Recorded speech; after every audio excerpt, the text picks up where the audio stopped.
రథసప్తమి సందర్భంగా కాకినాడ జిల్లా ఆధ్యాత్మిక శోభ సంతరించుకుంది. వివిధ ఆలయాల్లో భక్తులు సూర్య భగవానుకి సూర్య నమస్కారాలు, అభిషేకాలు, అర్చనలు నిర్వహించారు. కాకినాడ రూరల్ సర్పవరం భావనారాయణ స్వామి ఆలయంలో భక్తులు కిటకిటలాడారు. ప్రముఖ వైష్ణవ పండితులు వాడపల్లి వెంకట రమణాచార్యులు రథసప్తమి విశిష్టతను వివరించారు.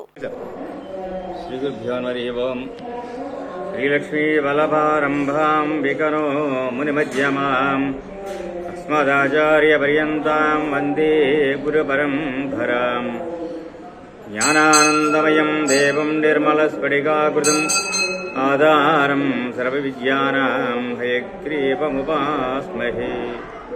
స్తోత్రసుతం లోకే మమ క్షేత్రాదినారద శేషాం సర్పపురిక్షేత్రే యవమాత్రాదికం ఫలం భావనారాయణ శ్రీమాన్ ఆరూఢపదగేశ్వర ఆవిర్భవముని నమో నారదాయ మహాత్మనే.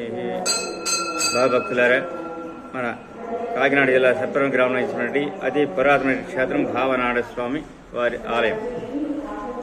ఈ మాఘమాసం నెల రోజులు కూడా అత్యంత వైభవతంగా తిరునాళ్ళు జరుగుతూ ఉంటాయి, తీర్థం జరుగుతుంటుంది. ఈ మాఘమాసంలో 3వ ఆదివారం రోజున స్వయం ప్రకాశం లభించినటువంటి శ్రీ గరుడ వాహనం వేయించేసిన బాతాల భావన స్వామి వారు ఆయన 3వ ఆదివారం రోజున వేశారు కాబట్టి ప్రాశస్త్యం ఎక్కువ ఉంటుంది, విశిష్టత కూడా. అలాగే ఎదురుగుండా రాజ్యలక్ష్మీ భావనారాయణ స్వామి అది నారద మహర్షి వారు స్వయంగా వారి చేత ప్రతిష్ఠింపబడినటువంటి ఆలయం.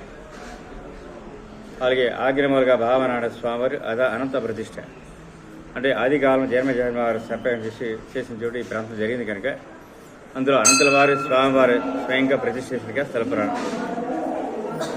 అయితే నారద మహర్షి గర్భంగంతా ఇక్కడ జరిగింది కనుక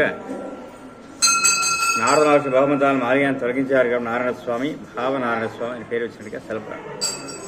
ఈ మాఘమాసం 5 వారాలు రావచ్చు, లేదా 4 వారాలు రావచ్చు.